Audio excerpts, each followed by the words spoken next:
Rajshahi metropolitan পুলিশের গোয়েন্দা বিভাগের বরখাস্ত হওয়া আলোচিত এসআই মাহবুব হাসান গণপিটুনির শিকার হয়েছেন।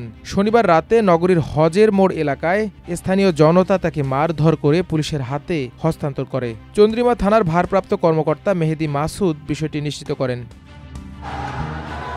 ৫ আগস্ট শেখ হাসিনার পতনের পর হাসানের বিরুদ্ধে ৪টি মামলা হয়েছে। এর মধ্যে নগরীর আলুপট্টি এলাকায় আওয়ামী লীগ, যুবলীগ, ছাত্রলীগ ও পুলিশের গুলিতে মহানগর ছাত্র শিবিরের সাংগঠনিক সম্পাদক আলী রায়হান হত্যা মামলার অন্যতম আসামি হাসান।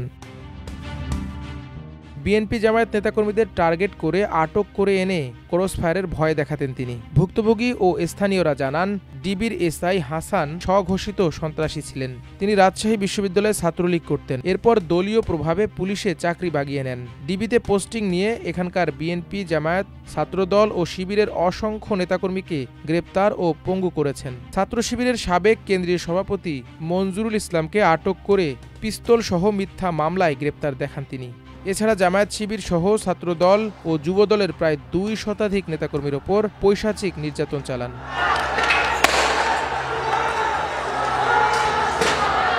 তার বিরুদ্ধে রয়েছে এক বাবাকে ক্রসফায়ারের ভয় দেখিয়ে তার মেয়েকে ধর্ষণের অভিযোগ। গ্রেপ্তার ও মামলা বাণিজ্য করে কোটি কোটি টাকা হাতিয়ে নেওয়ার অভিযোগও রয়েছে তার বিরুদ্ধে। সূত্র জানায়, মাহবুব হাসান আটক বাণিজ্য করে নামে বেনামে সম্পত্তির পাহাড় গড়েছেন। নগরীতে একাধিক বাসার মালিক তিনি। এছাড়া ভদ্রা এলাকায় গড়ে তুলেছেন ১৩ পার্বণ রেস্টুরেন্ট। জানা যায়, রাজশাহী বিশ্ববিদ্যালয়ের সাবেক কয়েকজন ছাত্রলীগ নেতা ও সিটি কর্পোরেশনের পলাতক সাবেক মেয়র AHM খায়রুজ্জামানের আশীর্বাদে তিনি এতটাই বেপরোয়া ছিলেন যে কাউকে মানতেন না। মাদক স্পট থেকে শুরু করে এমন কোনো স্থান ছিল না যেখানে হাসানের নিয়ন্ত্রণ নেই। মহানগর গোয়েন্দা পুলিশ বলতে সবাই তাকেই চিনতেন। বেপরোয়া হাসানের কর্মকাণ্ডের বিরুদ্ধে ডিবির ঊর্ধ্বতন কর্মকর্তারা প্রতিবাদ করলে তাদেরও নাজেহাল করে ছাড়তেন তিনি।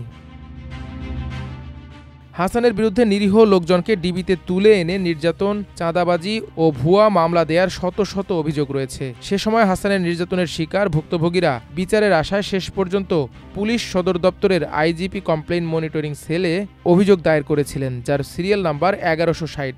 অথচ তার বিরুদ্ধে নেওয়া হয়নি কোনো ব্যবস্থা। মাহবুব হাসানের বাসা রাজবাড়ীর পাংশায়। ২০১৫ সালে পুলিশে নিয়োগ পান।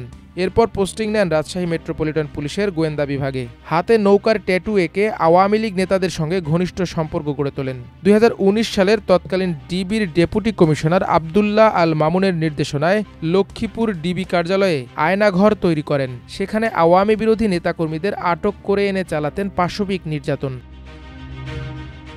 ২০১৯ সালের ২৩ অক্টোবর নগরীর রেল গেটে রাজীব আলী রাতুল নামে একজনকে বাসা থেকে তুলে নিয়ে যান হাসান। তাকে নির্যাতন ও মাদক মামলা দিয়ে ফাঁসানো ছাড়াও ক্রসফায়ারের ভয় দেখিয়ে ৫ লাখ টাকা চাঁদাবাজি করেন। হাসিনার পতনের পর রাতুলের বাবা ওই হাসানের বিরুদ্ধে মামলা দায়ের করেন। রাজশাহী মহানগরীর দক্ষিণ পূর্ব সীমান্ত ঘেঁষা এলাকা খরবোনা। এই এলাকার বাসিন্দা জার্মান। তিনি মূলত মিডলচরে জমি চাষ করে থাকেন। মিডলচর এলাকায় একবার গোয়েন্দা পুলিশের ওপর হামলার ঘটনা ঘটে। এ ঘটনায় জার্মান ও আরিফ নামের দুজনকে আটক করে হাসান। এরপর ক্রসফায়ারের ভয় দেখানো শুরু করেন। ২ দিন পর আরিফ ১০ লাখ টাকা দিলে তাকে ছেড়ে দেয়, আর জার্মানকে পায়ে গুলি করে বন্দুক যুদ্ধের সাজানো গল্প তৈরি করে। বর্তমানে জার্মান এক পা হারিয়ে পঙ্গুত্ব জীবনযাপন করছেন। ২০১৭ সালের শেষ দিকে মেহেরচণ্ডী এলাকার ধর্ষণের শিকার এক নারী বলেন, ঘটনার দিন রাতে ডিবি থেকে বের করে মাইক্রোতে তুলেই বলে, তোর বাবাকে ক্রসফায়ার দেওয়ার জন্য নিয়ে যাচ্ছি, আমরা যা বলবো তাতে রাজি হলে ক্রসফায়ার দেব না। এমন ভয়ভীতি দেখিয়ে পরপর ২ দিন আমার ওপর শারীরিক নির্যাতন চালায়। পরের দিন তারা ৩ জন মিলে আবারও ধর্ষণ করে।